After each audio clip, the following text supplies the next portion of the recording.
Hello, Dr. William Berger here.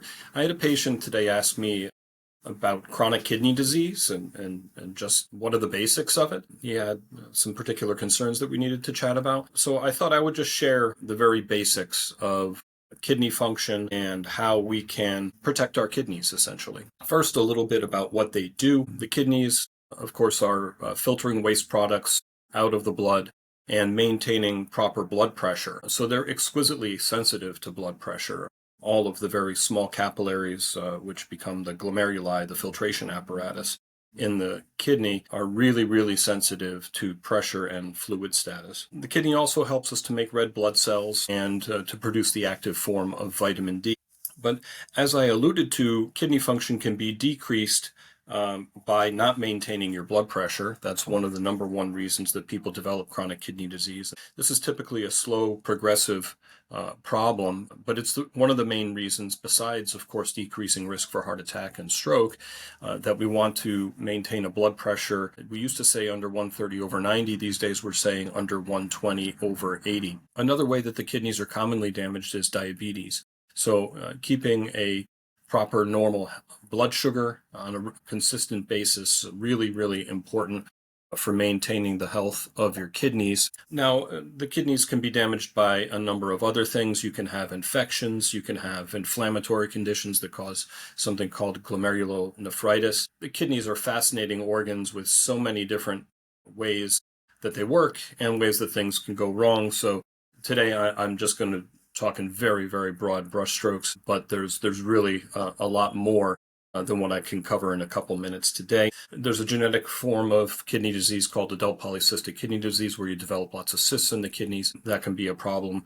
Of course, kidney stones would be another. You can have acute kidney injury too, so that can be essentially a quick shock to the kidneys for whatever reason. It could be due to kidney stones. It could be caused by infection. It could be due to use of chemicals, medications too. For example, nonsteroidal anti-inflammatory drugs like ibuprofen and naproxen.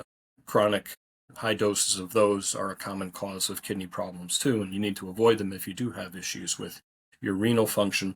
In terms of what can happen with AKI, acute kidney injury, your function's going to go down pretty quickly, and you could have issues with ability to urinate and so forth if your volume isn't high enough. But chronically, you can get swelling in the extremities because you're not able to get rid of fluid properly, and you can also get all kinds of electrolyte disturbance that can cause fatigue, weakness, nausea, vomiting, and so forth. Of course, eventually, significant loss of kidney function, dialysis can basically be an artificial way to cleanse the blood of waste products. However, life expectancy on dialysis is not exceedingly long. Unfortunately, it's not a perfect substitute for our exquisite anatomically pristine kidneys. So we really want to take good care of them. You should be able to easily determine your kidney function off of blood tests as well as a urinalysis that could look for blood, protein, sugar, or other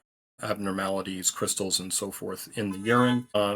Simple metabolic panel is one way to check your kidney function. There are more sophisticated ways of doing it, but when you see your physician on an annual basis, they will certainly collect a metabolic panel and a urinalysis to check it.